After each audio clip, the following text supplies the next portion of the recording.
All right. Hello, everyone. Welcome back to another program at the Korea Society. Tonight, we're so thrilled to be in partnership with Design Minds as we present to you this panel discussion all about breaking into UX and product design. To give a quick overview of the Korea Society, our organization was founded in 1957 by General James A. Van Fleet with the mission to strengthen the relationship between the peoples of the US and Korea.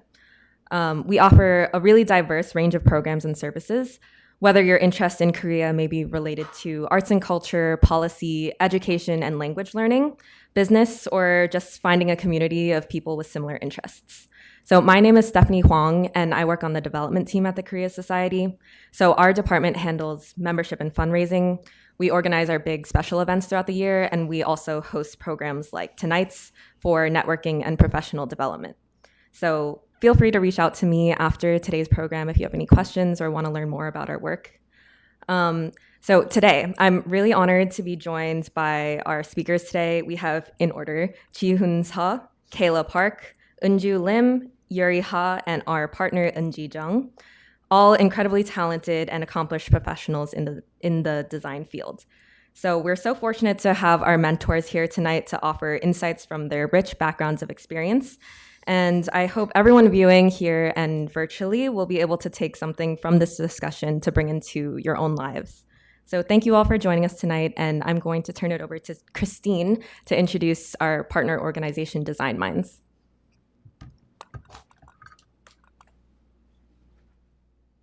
Hi, everyone. Thank you for being here tonight. My name is Christine. I'm a fairly newer member of the Design Minds community, and I'm excited to introduce it to all of you here.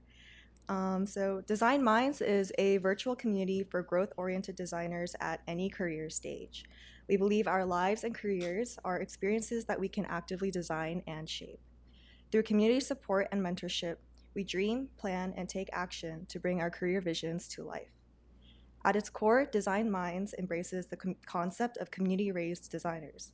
In today's remote work landscape, tech professionals often experience systematic problems from limited access to peer designers and meaningful interactions. This isolation often leads to common challenges, including imposter syndrome, feeling stuck, burnout, self-doubt, or uncertainty about career progression. I've experienced these challenges firsthand as my journey into the design world was actually quite a winding path. I graduated university with a biology degree, fully expecting to pursue a career in pre-med. And it wasn't until my last semester when I took my first design course that I discovered what design was, as well as the profound impact that it can have on society. As I learned more and my interest grew, I began to consider pursuing design as a career. However, as I started studying and searching for opportunities to grow and gain experience, I often felt really lost and unsure of my next steps. What I needed the most was consistent mentorship and a supportive community. And when I learned about Design Minds and what they support, I immediately reached out to join. And from the very, very beginning, I have felt a strong sense of community as designers actively reached out to connect and foster meaningful relationships with me. I've also had the opportunity to attend career workshops and informational sessions where like-minded designers come together to reflect, share insights, and take thoughtful steps to evaluate our career paths. This is exactly why community matters. It breaks down silos, fosters meaningful connections, and provides a space where designers can support and learn from each other. Together, we transform fear and uncertainty into motivation for growth. Then the name Design Minds reflects our philosophy, intentionally shaping not just our careers, but also our mindsets, approaching personal growth with the same care and purpose as designing a product. It's a community for those who value learning, collaboration, and purposeful progress. If that resonates with you, I encourage you to join us. Together, we hope to design the careers and community that we all need. Thank you. Thank you, Christine. And thanks again, Stephanie, and to Korea Society for hosting tonight's event and for inviting Design Minds to partner with you guys. And I am honored to speak to tonight's amazing speakers. My name is Eunji Jung, and I'm the founder of Design Minds. Before we begin tonight's discussion, we have 5 designers on the stage, and we would like to know who's in the audience. So I'm going to do a quick poll. So please raise your hand if you are a student or if you're an aspiring designer. Great, thank you. You may lower your hand. Do we have any junior designers or mid-level designers? Great. Do we have any seniors or design leaders? All right, quite a few. Awesome. Lastly, I want to ask if anyone here identifies themselves as an international designer. Great. Thank you very much. Thank you for sharing. The speakers and I will try our best to talk about relevant topics to who we have in the audience. All right, well, let's start with brief introductions. Yuri, I'll start with you. Can you introduce yourself and how you started your career in UX? Hi, my name is Yuri Ha. I studied graphic design for undergrad in London, and at the time, most of my graphic design student kind of friends, we all went to UX because we liked the problem solving kind of like method that we had. And I moved back to Korea after that, where I worked at a creative agency for 3 years as a UI designer, and moved to New York 5 years ago to join a master's course on communication design, UX UI. And then I joined a startup in New York called Voice for a year. And I've been at Salesforce currently for 3.5 years as a senior product designer. Awesome. Thank you for introduction. Unju?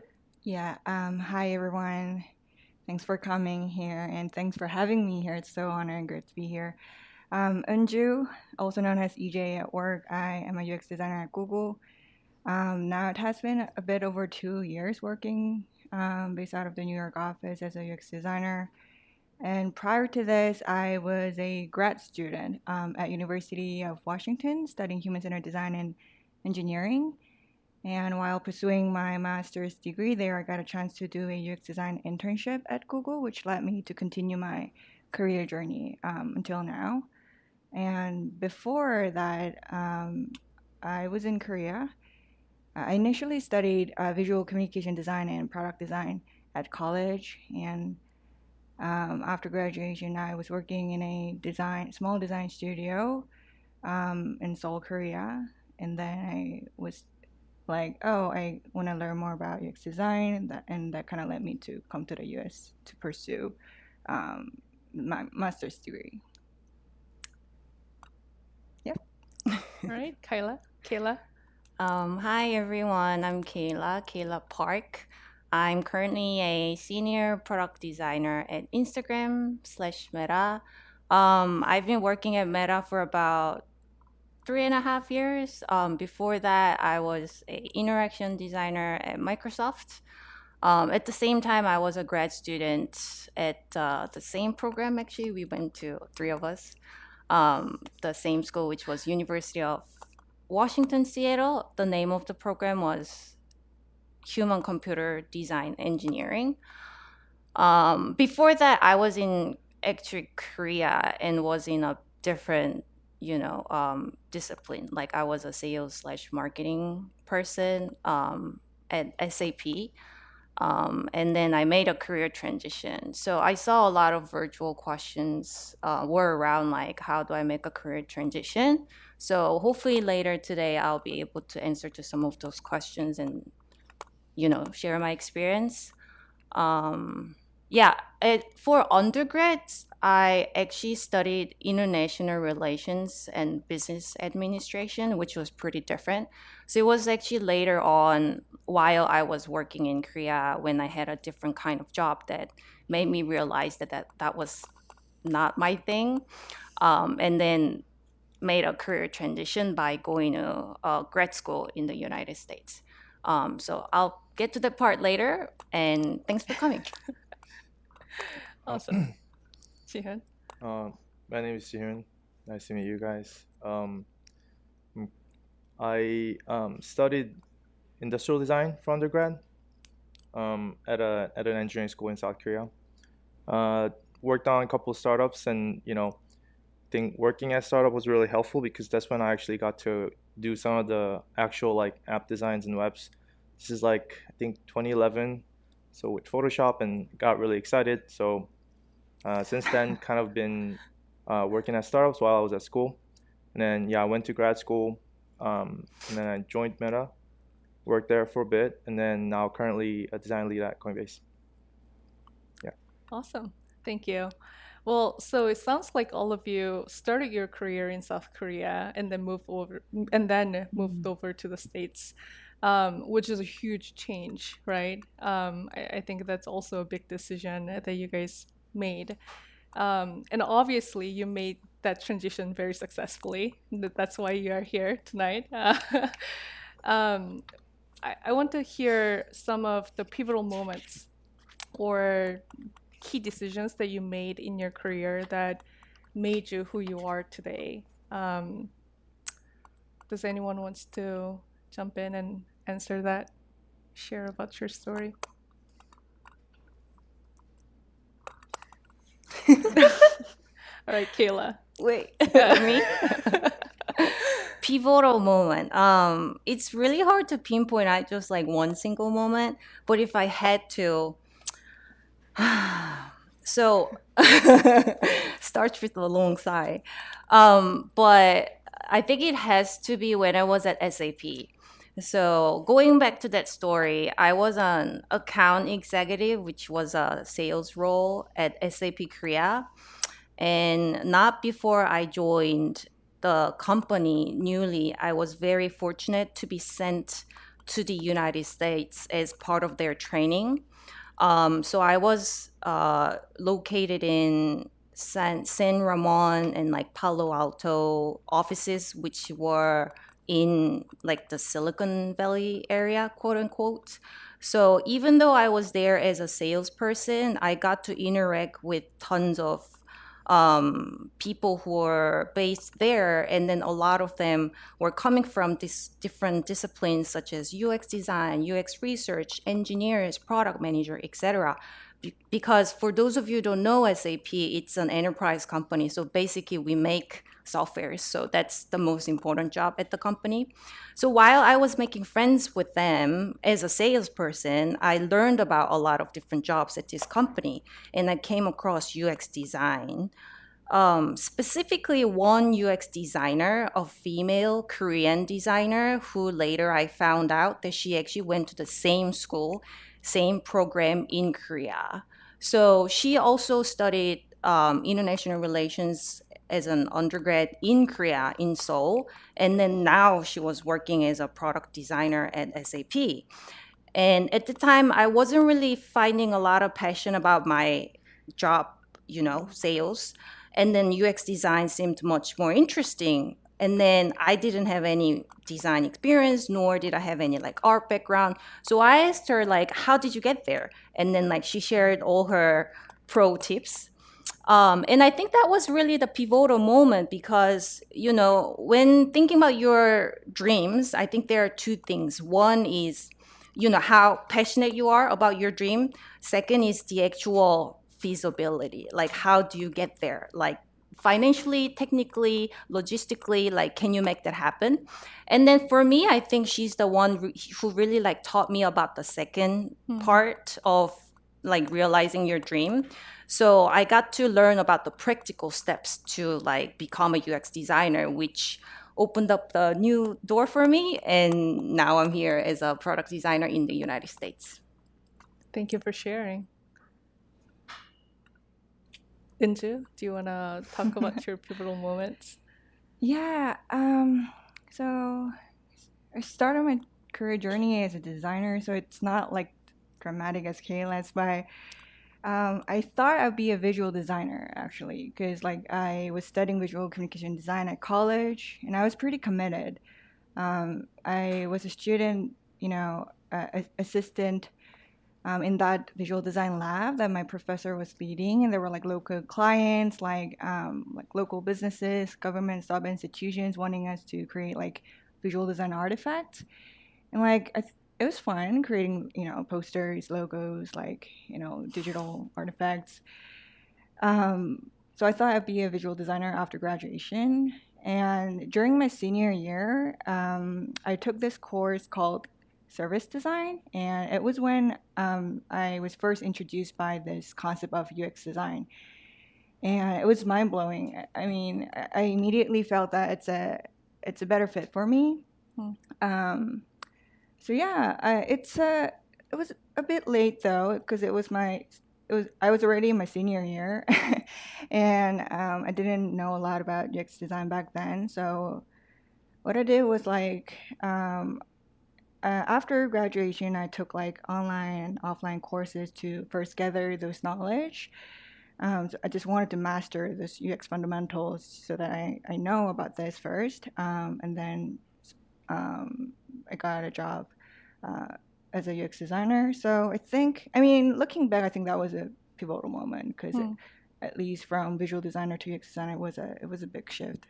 Gotcha.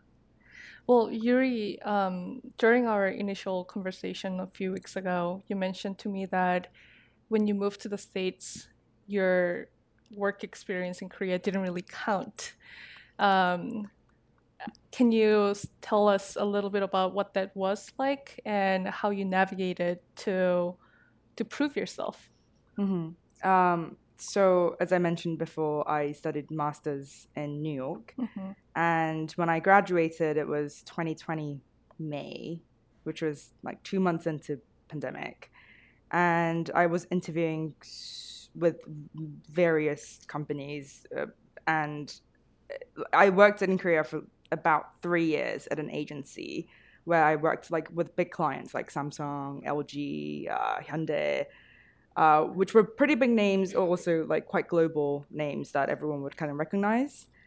But I think the American companies, when I interviewed, even with the recruiters, they would be like, do you have any US work experience? And at the time, I didn't really understand. And I was a little upset because I was very desperate to getting a job because I needed a visa sponsorship. But they later on told me that the reason why they were asking that was not because they didn't count like my previous experience like with Samsung and LG, but like they were more concerned about the cultural fit of like, even if I've worked in Korea for 3 years, what does that mean? Like, can you communicate well in English, or can you fit in well in the American working culture? Or, I think they just wanted to kind of have more like solid references before hiring me, because they wanted someone to go in straight away and like blend in. But it was more risky, and they also need to sponsor my visa and so on. So I think they just wanted a more kind of validation before hiring me. Yeah. So yeah. Yeah. Well, all of you have chosen the master's degree as a tool to come to the U.S. and break into the job market here. What do you think are the pros and cons of that route? Because I guess all of you have working experience before going to the master's programs. And the three of you happen to choose the same program in the UW. That doesn't leave you alone. I'm here with you. Jihoon, do you want to talk a little bit about what that was like? Yeah. I mean, like when I actually applied for the program, I don't think there were a lot of Koreans, and the program actually grew a lot since then. And we've seen a pretty significant like improvement in the quality of the candidates. So I was the interviewer. I was the reviewer for the master's admission at some point. Wow. But the reason I chose that program is because they didn't require GRE, and I just wanted a quickest, fastest way to basically do a master's that was in a city that has sufficient amount of job markets. So Seattle kind of fits that criteria. And like the Bay Area is great, but Bay Area doesn't. Well, back then didn't have a UX program. So Stanford has a product design program, but that's geared towards physical products, and they kind of paused that program while I was actually in search. This is like 2015, 2016 period of time. So I didn't really have much choice. There's also great programs in New York like NYU ITP. I was also considering it, but Seattle just had a better job market in my perspective in terms of the tech jobs that was available. So that was a reason for me. Gotcha. Well, so as also a UX designer, I consider that your experience in the international market a huge advantage as a UX designer, because the digital products that we work on and work with, it's not often limited by the geographical location. So I want to hear a little bit more about your perspectives on your international experience, and maybe, how your experience in Korea has affected you as you work in this field in the States. Kayla, can I pick Put you? me on the Yeah, spot? Yeah, yeah. sure. So to reiterate your question, how did my international background influence my day-to-day work or like the product design process? Yeah, I guess your approach, your, I guess, personal brand. Personal brand. At work? Yeah. Okay, so I think I'll try to break this down into two parts. One is like how it shaped, like how I view my work, or how I process my work, and then second part a little bit about my personal brand at work. So about talking about the first part, because Instagram is a very, very multinational product that's used by like 2 billion users around the world. Once we develop a feature and then it gets launched internationally over the period of time, not like immediately. And then when we do so, we work very closely with like content designers and other, I don't know what their exact title is, but like the location experts. Oh, They're like regional experts. yeah. And then maybe like they're product marketers who are like locally located, and then we make sure that the translation is correct. And then say that there's like a one string, and then like labels on the buttons on a feature, and when it gets translated in say like Arabic, because they use different words, if the string gets like overflown into the next string, next line, and then if like the unit gets bigger, and then if it's not the size that we think that would work, then we take that into consideration. So when we design, we think about how especially content design, how this can be translated into other languages, and then consider like the numbers of the characters, and then such aspects into considerations. And I think it's maybe some other product designers who don't necessarily have international backgrounds would be aware of, and then we'll try to put stress on this localization. But it's more like as an international product designer, you feel the importance of it much more, because you speak multiple languages. And then I personally use like Instagram both in English and in Korean and sometimes in Japanese, so I see how my product is seen differently in different cultures and different languages. And I think that's kind of like the strength or benefit that you have as an international product designer, especially because I'm working on a product that's used globally. So I think that's how it impacts my like day-to-day work. In terms of the personal branding, I think I don't know if maybe I should be sorry. Maybe I should be more strategically using my Korean heritage for my personal branding at work. But I think I am not. I think it helps me in a sense that I can find a community. So there is like a Koreans at, or there is like a Koreans, I don't know, like meetup groups at Meta for like New York people. And then I get invited to events like this. Like I'm really nothing, but just because I'm Korean, I get invited to the Korean Society as a product designer. So like being given these kind of opportunities to contribute to the community, I think can help my personal branding as a product designer, I guess. So yeah, I think that's how it impacts my career. Yeah, absolutely. Well, I want to hear from one more person from the panels. How does your Korean heritage background and experience impact or influence your work? I can add a little bit. I think Kayla covered a good like localization and kind of like, you know, using the app in different languages, and it's really important because sometimes we have like narrow-minded set, because if you're only using like English version of an app, it might look completely different. For example, at Salesforce, like when we have like German, like when we design buttons or whatever, we need to kind of like make it so that's scalable. But I'm gonna talk a little bit more about the cultural branding, and for me, I actually have a like not strategy, but I actually use my multicultural background as like my like strength when I interview, especially when I interview.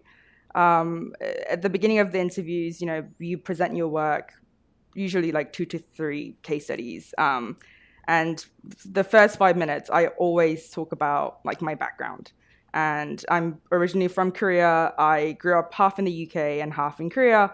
And then I moved to the US, where I've had the opportunity to experience 3 different continents, like products. And I know how they use it. And I know that some apps only exist in a certain country, and like the uniqueness of it and what does it mean to like represent that nation. I also bring that back to like my personality, where I've adapted in 3 different cultures pretty relatively successfully. What does that tell about like my characteristics? Like I'm quite flexible. I can adapt to different cultures and environments very quickly. And you know, I think that kind of we often forget as an immigrant. I mean, I'm an immigrant, and we all are. But it's not so easy actually living in a completely new culture as a Korean or whatever, as an immigrant. Everyone's kind of struggling in their own way.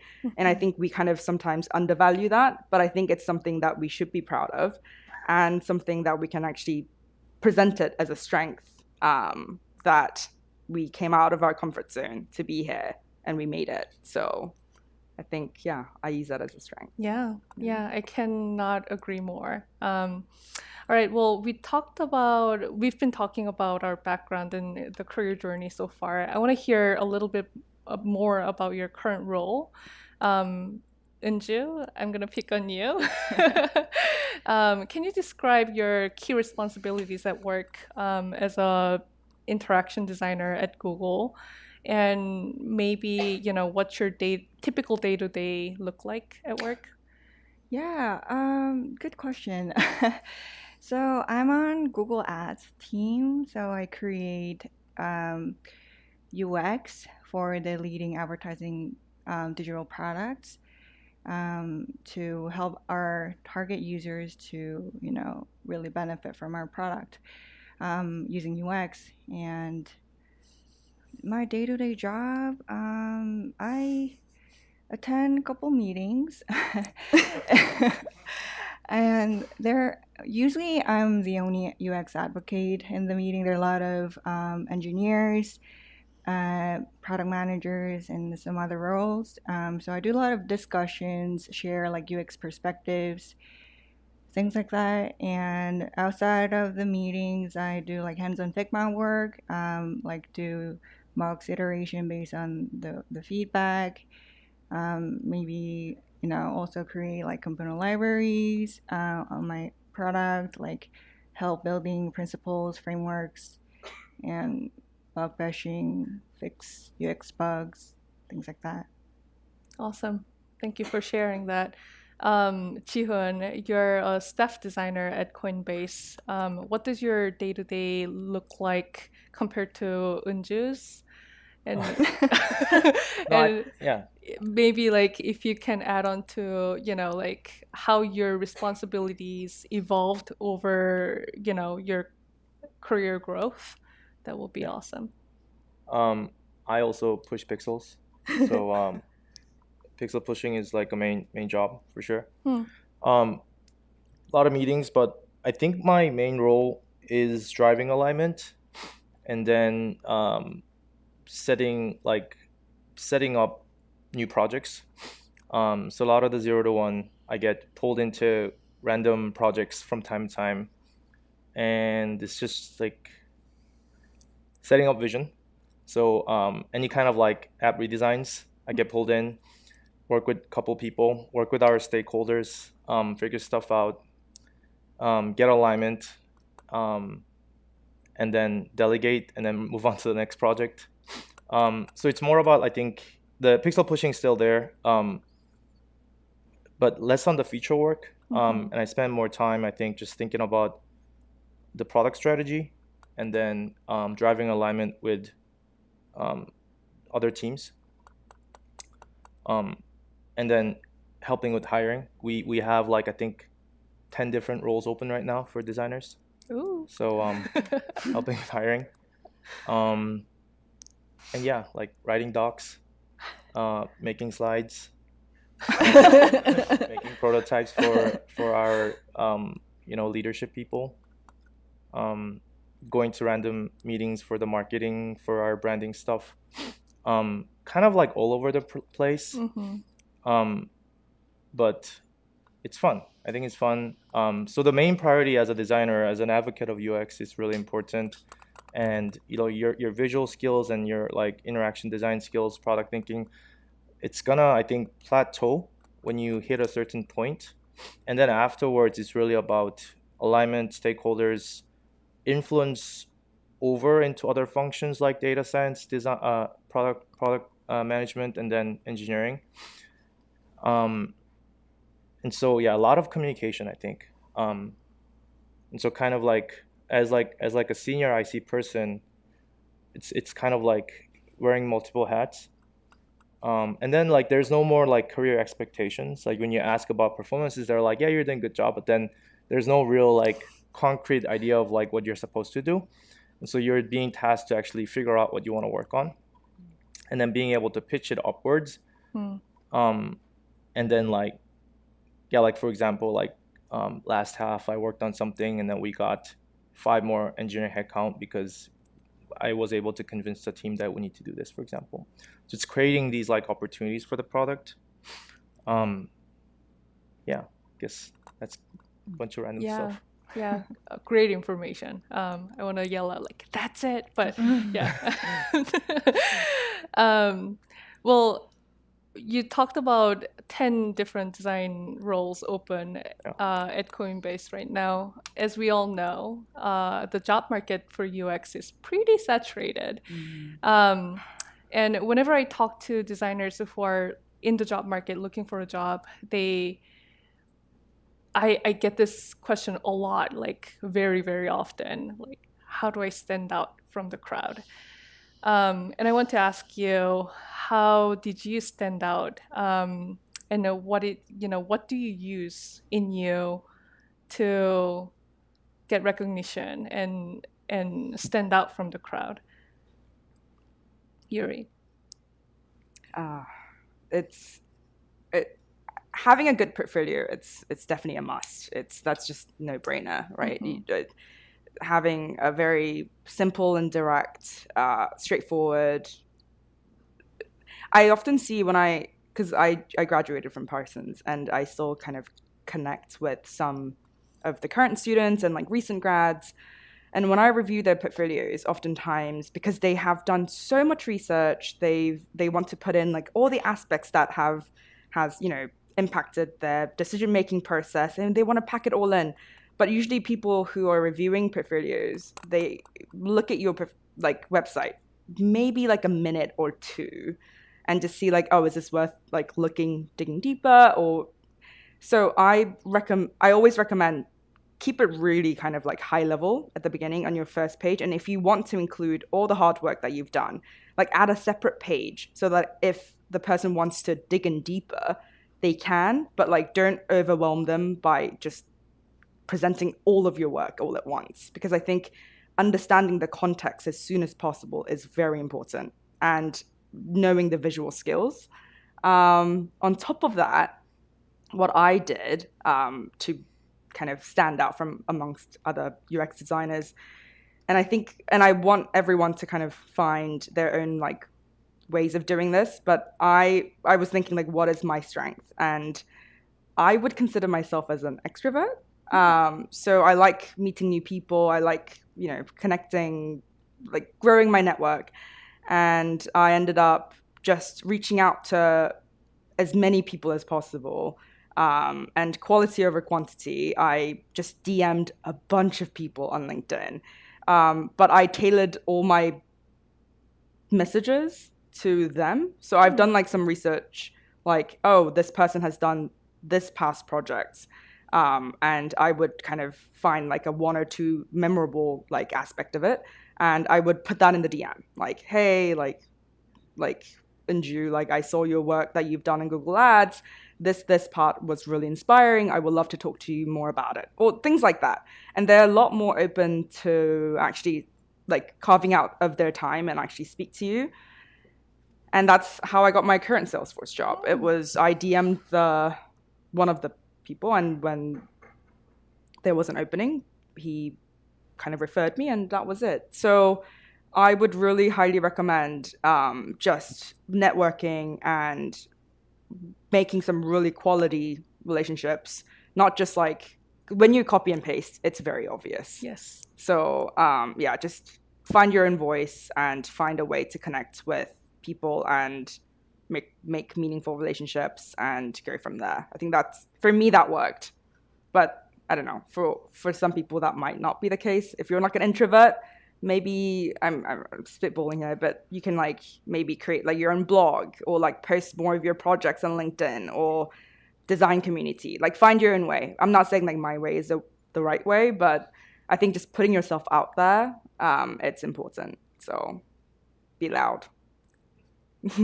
Great advice. Unju, when Yuri said I'm an extrovert and she talked about introvert, you kind of like laughed at it. Do you have something you want to add to that, or? Yeah, I'm an introvert. Yeah.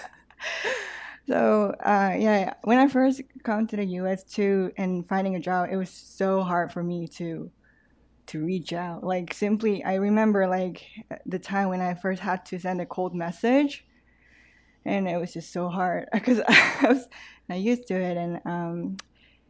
And I think for introverts, I think it's to make your own strategies.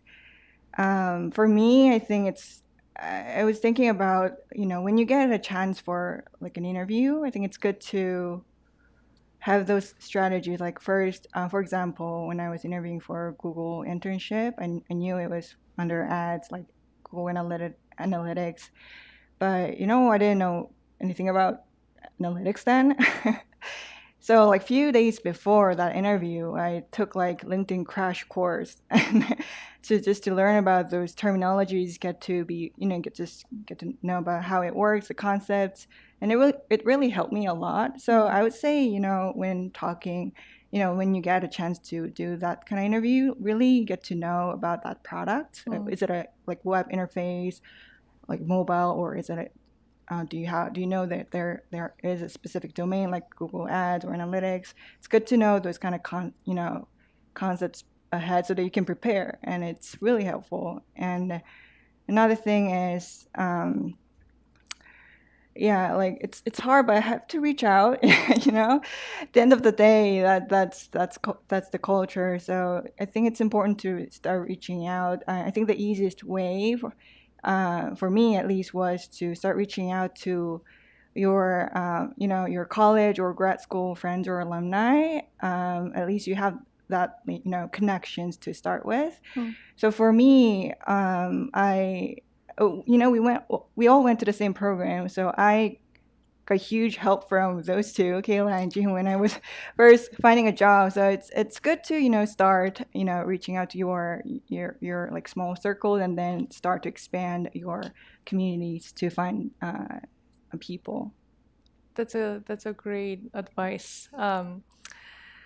I want to hear about any career challenges that you guys may have.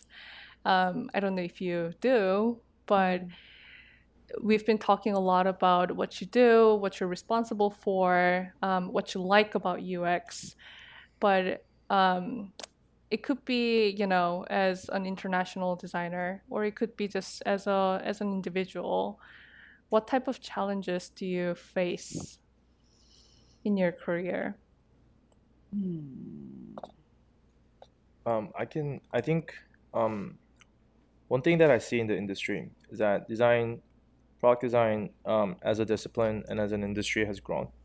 And we have a lot of people in the UX industry, but we don't really see a lot of diversity in it. And it's really hard to find, I think, great mentors, or there are a lot of, I think, ICs that are very senior in the industry that's been like a web designer or previously for a long time, but we don't see a lot of Asian or Korean design leaders in driving a lot of these like global products. And that's, I think, a challenge, because then it's really hard for you to kind of think about and paint a picture of how you could grow. If the path is only going to be like a skilled worker at the end of the day, which is great, are there other opportunities for a designer or aspiring like a designer to think about, who do I want to be, And that representation, I think, is really helpful. And I don't think it's an easy problem to solve as the industry matures. But one thing I realized that is slightly different about that I noticed as a Korean is that sometimes we, as a Korean who grew up in Korea, kind of are conservative when we talk about the work that we do. And so maybe that is viewed as an introvert, that maybe looks like you are less confident about your work. And I know a lot of friends that are in the industry that are like very veteran, like 10-15 years, that are at Microsoft, Google, and these companies, but they are still like looked as a very senior IC that are really good at what they do, but they may not have the visibility of what they do, just because they're less vocal about sort of the achievements and the work they do as well. That's a really important thing that you just mentioned. And you just mentioned that having some sort of a representation of how you can grow, or that someone that is ahead of you is really important. I am curious to hear about your vision or values or motivation that drives you in your career.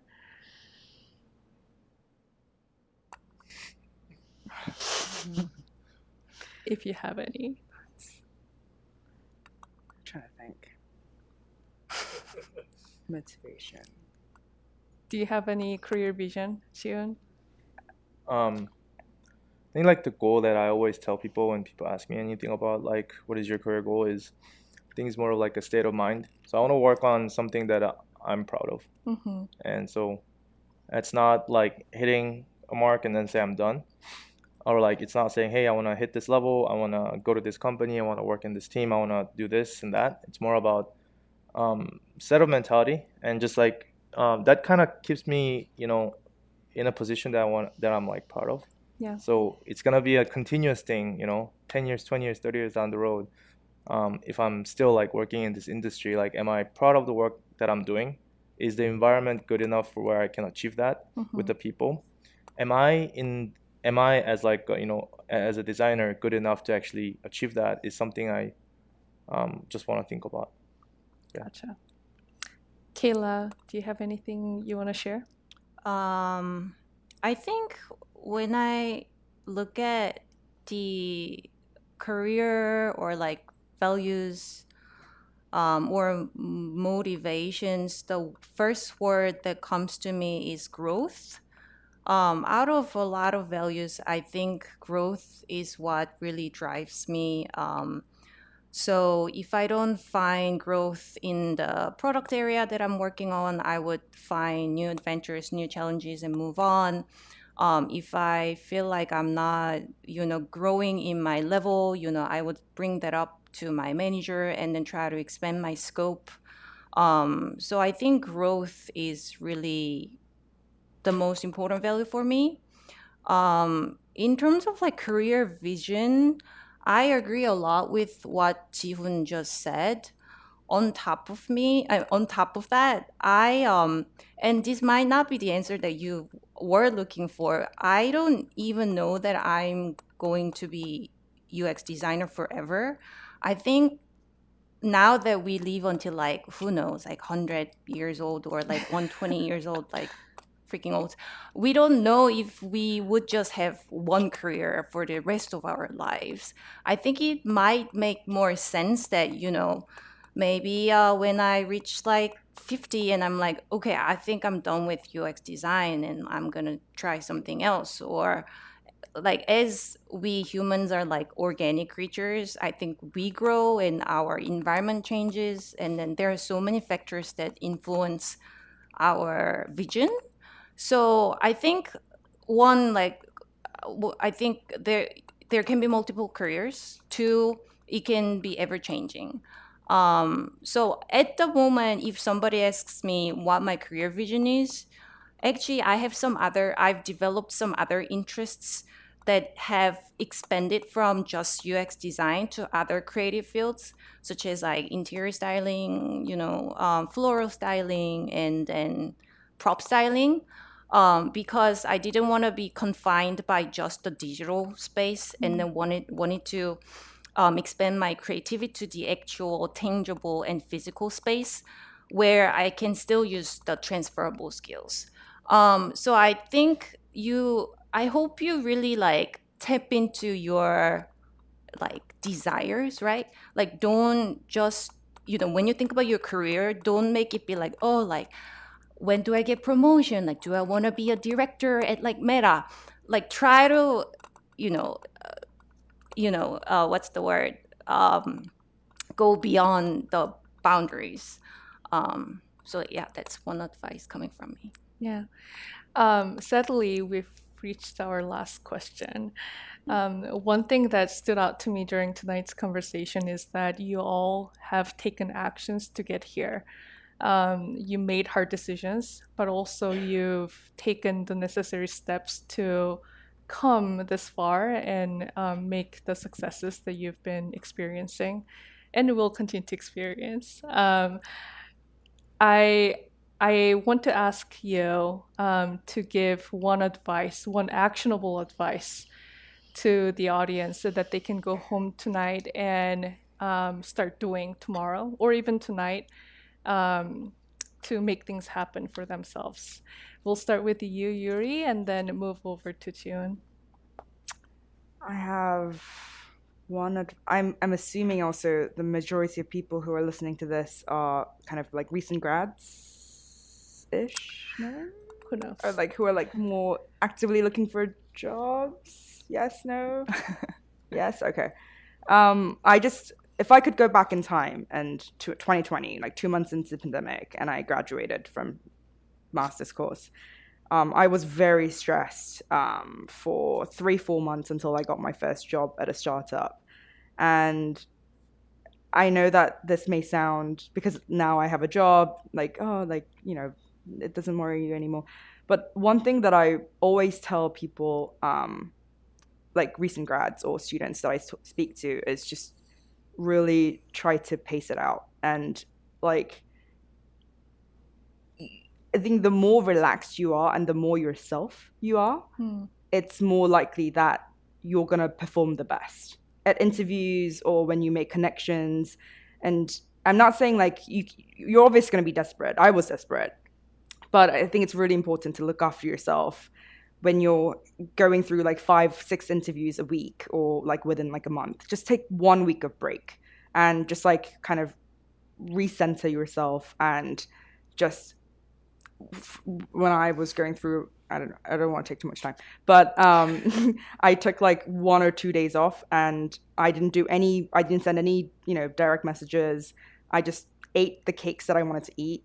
I just went to a restaurant that I've been wanting to go. I went to like MoMA and spent the whole day there. Because in a weekday, now I can't do that unless I take PTO, but like just embrace the things that you have and just don't focus on what you don't have. Like also look around you and enjoy your life. And that's how you're gonna go. Like whether you have a job or not having a job. So enjoy. Yeah. Awesome. Unju? That's a hard question, I think. So looking back, I think I did have my own weaknesses when I was finding a job. And I think we all know our own weaknesses. It could be like visual execution, or it could be, presentation or interview skills, things like that. I would, there's no like easy way to do it. I would just say keep practicing until you feel comfortable, and be ready so that when the time comes, you can just grab it, right? So I think it's just important to keep doing that. Thank you. Kayla? I think I was thinking, right? Because like it's a different groups of people, but then everyone will work on their portfolios at one point, and I have a pretty good one when it comes to making your own portfolio. And it was actually an advice someone else gave me when I was preparing, and I think that was like the one that really stood out. So it's a really actionable item that you can do as soon as you go home tonight. If you have a portfolio, or like when you get a portfolio, you would probably have a deck, because that's what you'll be using at an interview. Bring that deck to one person who does not know anything about mobile app, or like your product space, or like digital products, whatever. Maybe like your grandma, or maybe maybe like your, I don't know, like elementary school cousin, or maybe they know better than you. And then really try to like explain, just like pretend you're at an interview, and then present the deck, and then they should be able to have a sense of what it's about. So Yuri really pointed out a very, very important thing when it comes to interview, is that they get pulled in like during their busy day-to-day life, and then they don't even really read your resume, so they come in without much context. And then presenters, because they try to present as much as possible, it's really easy for us to get lost, and it doesn't create a good narrative, which is the most important thing in interview. Like telling a good story is the most important thing, and if you try to just like contain too much information, like it's no good. So try to get rid of unnecessary information on your deck as much as possible. Make it the simplest and most concise. Dumb it down. Include plenty of context. So make it easy as possible. That's one advice from me. Thank you. And Jihoon? So many good advices. I think what Yuri said is really great. It would be a great ending remark to have like a soothing advice. But I think what I have to say is like on the opposite end of the spectrum, which is like I want to talk about calibration and how you calibrate yourself among your peers. So it's also something that I think is really important. So if you're like an aspiring designer, student or junior, senior, whatever, think about where you stand among your peers, or at least who you want to be. You don't want to, like, if you feel like you're the best in your cohort, you got to recalibrate yourself to back to where you want to be, right? Because like, if you're the top of the class or top of the cohort, that means there's room to grow. So I think calibration, or calibrating yourself to, and exactly knowing your skill sets and where you stand in the industry, is really important because it is a market, right? Job market. So how much are you worth? And knowing how much you're worth, and if that's a fair price, understanding that and maximizing your value in the market, I think is going to be really important. So there's always people that say, hey, I'm at SVA, I'm at Parsons, I feel like I'm the best in my cohort, and I say, go look at, Twitter design, go look at other people around the world, go think about all the other people that are out there, other school, whatever, and recalibrate yourself to these people that are going to be competing with you on a global scale. And where do you land there? And that's going to give you like more motivation to think about what are the weaknesses and how you can improve on the portfolios. Thank you. Well, we ran over time, and we have lots of questions on the queue. So go ahead. Yeah, we're going to turn it over to the Q&A. Thank you, guys. So we have some questions from our virtual audience that they've pre-submitted, so I'll select a handful, but then we'll definitely give time for you in the audience here to ask your questions as well. So firstly, from Octavia Harris, she asks, what is the most valuable skill you obtained during your training or during your education that you still utilize in your day-to-day work? Any takers? Rapid fires. Rapid. I was like, no skills. wait, did you say from university, like from a course? Yes, or from training, maybe from the early stages. For me, quick answer. Because I've only worked as a UX UI designer at a company, like at an agency, before going to do my master's.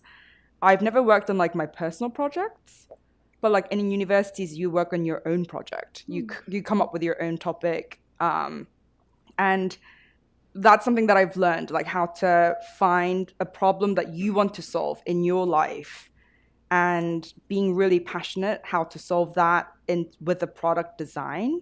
So I have that mindset. I mean, I work at a company now, but whenever I see some things that's kind of like bothering me or like, oh, this could be improved, like because I've done that multiple times in the course, I think I'm more brave. Like I'm more I guess trained. I don't know. I'm more eager to kind of like do that in real life. So I guess that has taught me, like, just pushing yourself, and that's what I've learned. Great. Any others? All right, next question. How do you approach interdisciplinary collaboration, particularly with engineers, product managers, or other stakeholders? This question comes from Michael Fu at NYU.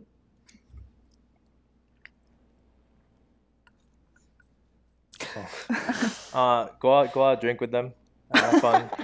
I think it's good to like. There are people at the end of the day. So I went to like an engineering school. It really helps. So a lot of my friends are like engineers. So it's really easy to talk to them.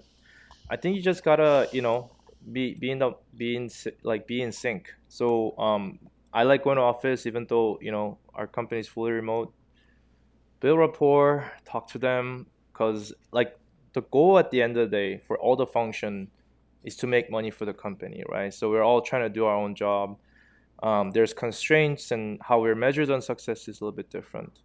But I think understanding each other's constraints is really helpful, and really like assume good intent. Yeah, assume good intent. +1 to that. Yeah. Drinking helps. Yeah. Yes. Cool. I want to touch on the transitioning careers topic from earlier. So maybe Kayla, you can talk about this one. So Alice from Princeton University, I can't pronounce her last name, asks, how does one begin to break into the field with little prior experience? And does UI, UX contain overlaps with more traditionally, quote, academic fields? And if so, what kinds? Okay, I'll start with the first part. Little or no experience. I think one, you can start your own personal project by yourself, or if there are like peers around you, or if you know of any like engineer friends, you can start there. Or if you have like no resources at all, I think there are like boot camps or some sort of, yeah, like institutions or yeah, places where you can learn, like pay some money and learn UX design. I think their curriculum is designed in a way that like at the end of the program you can come out with like some projects under your belt. So I think I haven't, you know, gone into any boot camps, but I've seen product designers in industry who made the transition through the boot camps and they were very successful.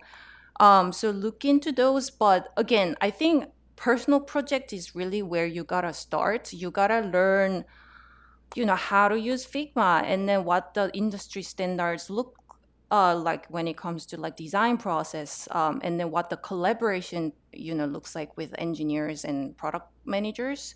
So yeah, I think you cannot start without having the ability to work on your personal projects.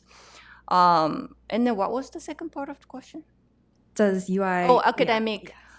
Not necessarily. It being like UX slash HCI being such interdisciplinary, um, you know, area that I feel like you cannot just pinpoint out one, you know, academic area that's relevant. It's relevant to every area, to be honest. I've seen so many people from so many diverse backgrounds, starting from firefighter or like doctors or, you know, teachers or like myself, you know. So everything. Cool. Okay, I think we'll leave it there, and we'll be passing around a mic for in-person questions. So raise your hand if you have any questions you'd like to ask.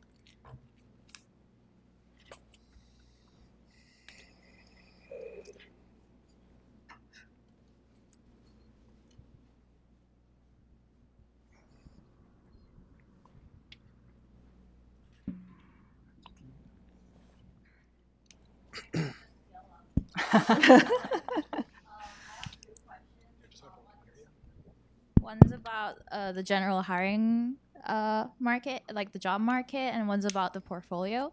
So the first one is what's the insider view of like post-COVID, post-mass layoffs?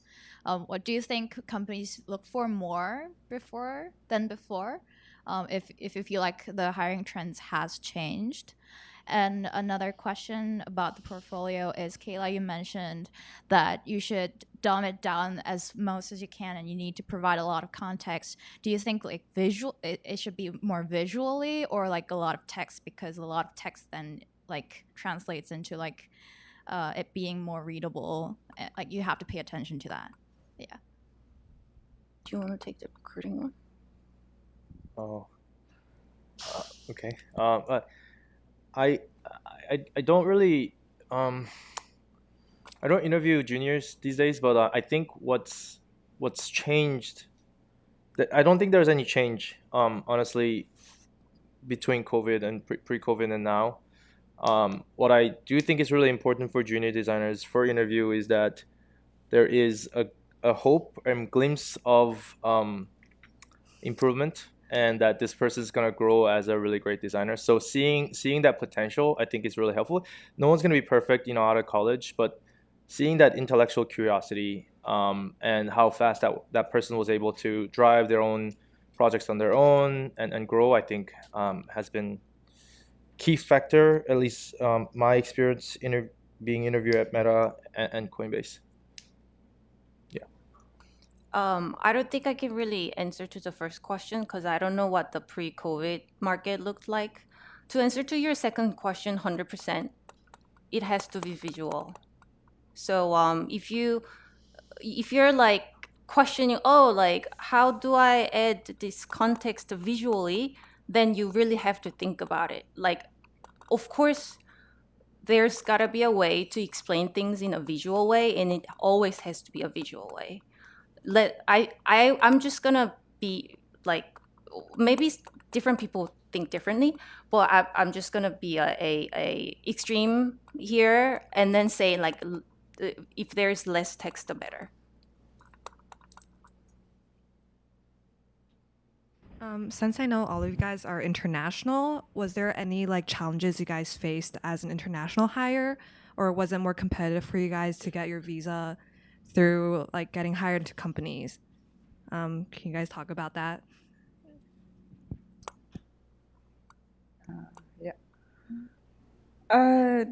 Reaching out culture. I'm gonna say referral culture, because like as an international, like I absolutely knew nobody when I first started, like, doing the job hunting. Like, so where do I start? Like, how do I make connections? Of course, you can get a job without referral.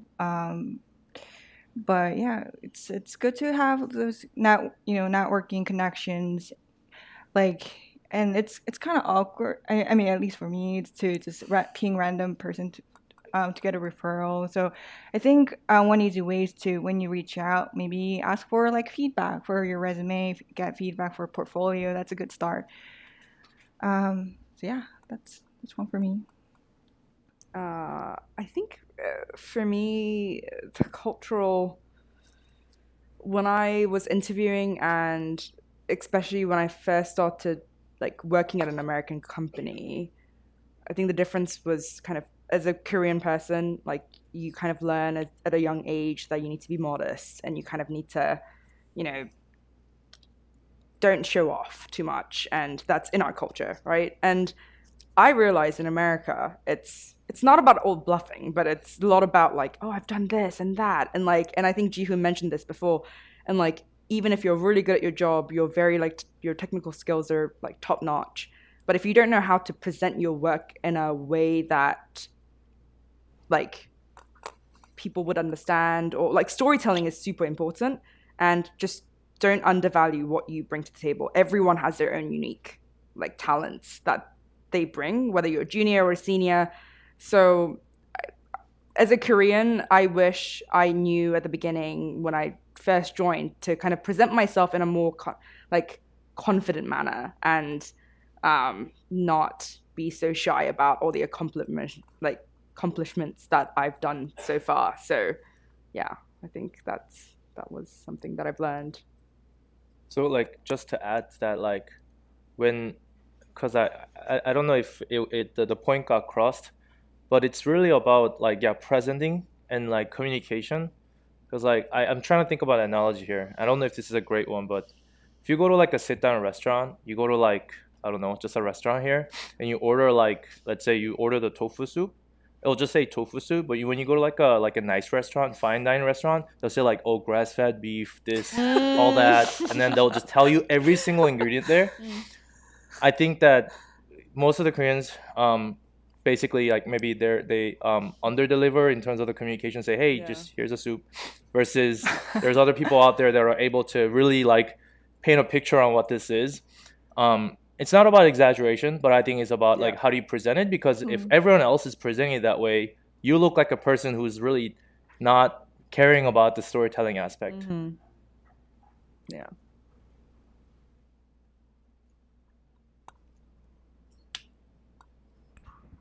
Hi, my name is Hannah. I'm currently a junior studying business analytics and IT and supply chain at Rutgers University. And I just wanted to talk about like mentorship. I know that was like a challenge that was brought up earlier in the panel. And so I wanted to ask, how did you guys, if you have one, how did you find your own mentor? Like, was it through a mentorship program in your career, or did you go and seek one out yourself, or did someone just like take you under their wing?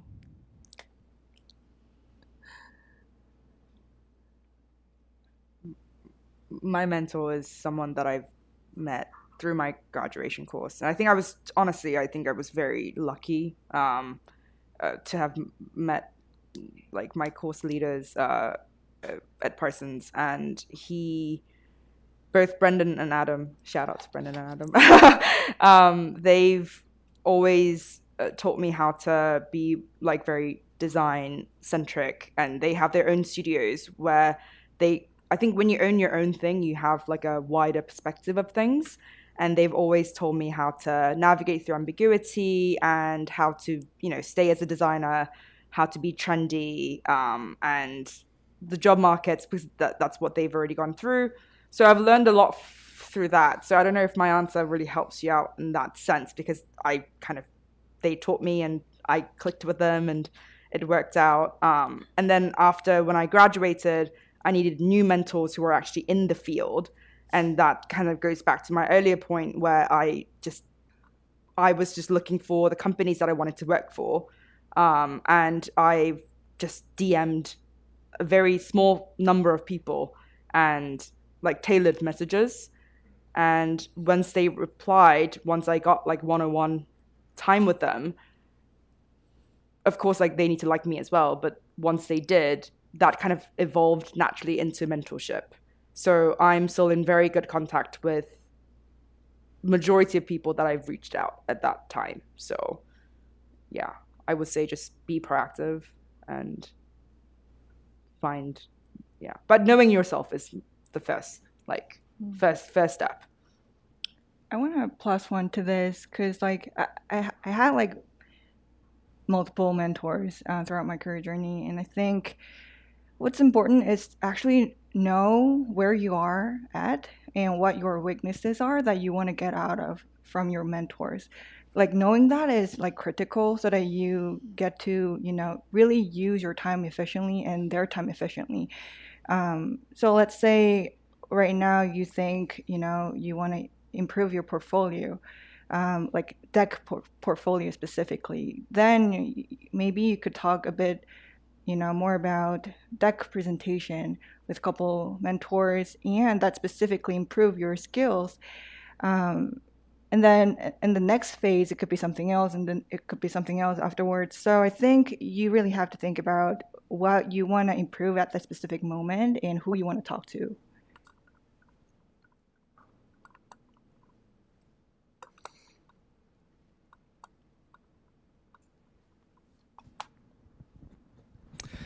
June, you mentioned putting on several hats in your daily meetings. As a UX UI designer / manager, what are the ideal traits do you look for in your non-designer collaborators? I'm not a manager, but I can talk about like just like functional design lead. Your question is like how what are the traits for collaborating as a designer or as a non-designer to collaborate with designers? As a non-designer, how do you like to collaborate? What's really awesome about I think this kind of goes to like career path and like kind of where you want to work. I has specifically chose to work at companies that value design, where design has a seat on the table and is like a first-class citizen. And that's great because that means everyone speaks the same language. So if the leadership cares a lot about design, there's a lot of power in design. And so design plays a critical role in shaping how the product is supposed to be. So when you work at these companies that value design, a lot of the characteristics of these cross-functional partners like engineers and PMs, they all care about design. And so it's much easier to work with them and talk about these constraints versus if you have to preach the idea of value of design in a company that doesn't maybe have that culture, you're fighting 1 to 100, and that's much harder role. And there's opportunities that you could maybe be in this company and actually grow this culture from the ground up, but I would say it's very hard. And for someone who's starting junior, it's always, I think, better to work at often bigger companies that are well known, that have these established design leadership, design culture, and so on. So, like, is the company that only has contractor designers a red flag? I wouldn't say red flag, and it also depends on why that's the case. But I don't think it's about the staffing of design. It's really about, at the end of the day, decision making comes down to CEO or C-level, like CPO person. They care about design. That's great. Sometimes that's not the case. And so unless you are like a C-level executive person who's able to talk to CEO and say, hey, design really is important for this company, or might not be. It might not be, right? The product might not really. There's a lot of cases where design is not the most important thing as well. And so that's like, I think, a choice for a career as well.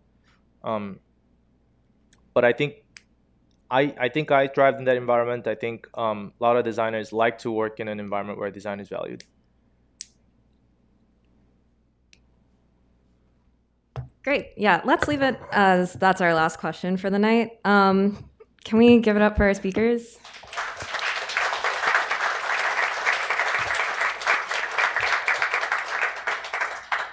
Thank you guys all so much. And thank you to all of you for joining us in person and to our live stream audience for streaming. We appreciate all of your wonderful questions and participation, and obviously our speakers for their insights, and for our partners at Design Minds for making this event possible. So I hope you all check out the Korea Society and Design Minds after tonight to progress your career journeys further. And so we'll be ending the live stream now, but for our in-person guests, we'll leave our event space open a little longer for networking.